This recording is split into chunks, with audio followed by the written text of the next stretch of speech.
Insight to a biblical world. Welcome to our segment where we look at insights into the biblical world. In this segment, let's talk about the Book of Deuteronomy.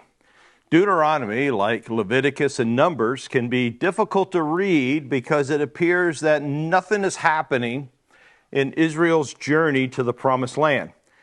It frequently seems to be just a lot of talking, and the reason for that is because that's precisely what it is. The book is touching because Moses is about to die.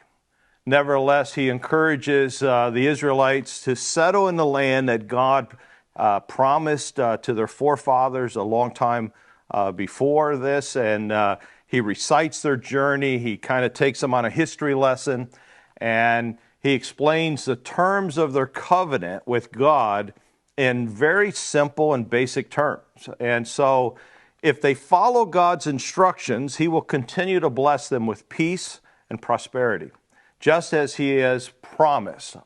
However, if they do not, they will be under his discipline. So Deuteronomy presents its content as a lengthy speech or sermon by Moses just before the Israelites attempt to enter the Promised Land and cross the Jordan River.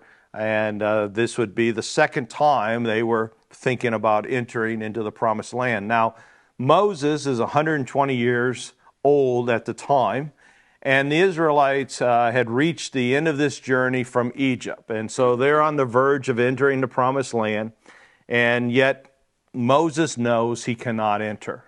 And so he gives the Israelites this final letter, Deuteronomy, to these people. Now, he gives this address, and they're camped on the east side of the Jordan River in the plains of Moab, and it's about the straight across the Jordan would be Jericho. And Moses uses this phrase, this day. And we see that in a variety of different verses, and it gives the impression that all of Moses' speeches were actually just provided on the same day. So it's one day of these long speeches that Moses is giving to the people. And again, he reminds them of their history, of the miraculous beginnings with Abraham and Sarah, to the miserable failure at Kadesh Barnea in Deuteronomy chapter 1. And he just repeats all the laws given at Sinai, but with some changes that reflect life that will be in this new land.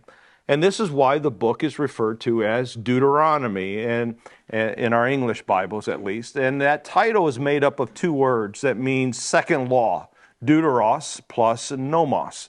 All of this transports the people spiritually and emotionally back to Sinai, where God gave the Ten Commandments, and he's basically saying, I want you to begin again and understand all of what I told you back on Mount Sinai.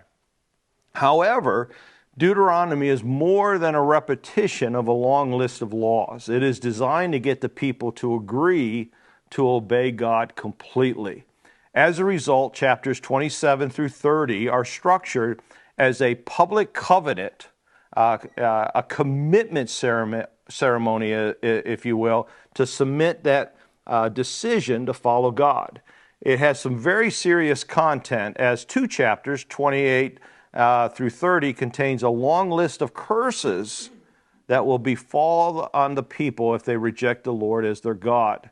So listen to these verses. Verse 15 says this, but if you refuse to listen to the Lord your God and do not obey all, I want you to emphasize all the commands and decrees I'm giving you today, all these curses will come and overwhelm you.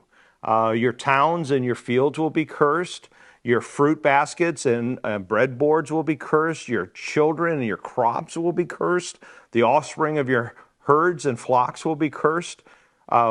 Wherever you go and whatever you do, you will be cursed. The Lord himself will send on you curses, confusion, and frustration in everything you do, until at last you are completely destroyed for doing evil and abandoning me.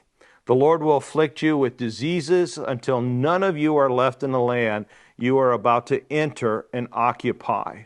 Skipping down to verse 36, it says, the Lord will exile you and your king to a nation unknown to you and your ancestors. There in exile you will worship gods of wood and stone. You will become an object of horror, ridicule, and mockery among all the nations to which the Lord sends you.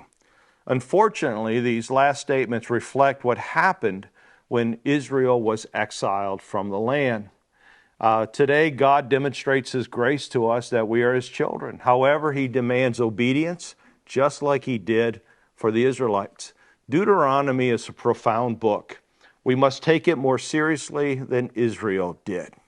Please remember that we believe the Bible helps us understand God and what He wants from us. I hope the more you read the Bible, the more you learn to trust it. And we'll see you next time at Insights to the Biblical World. Insight to a biblical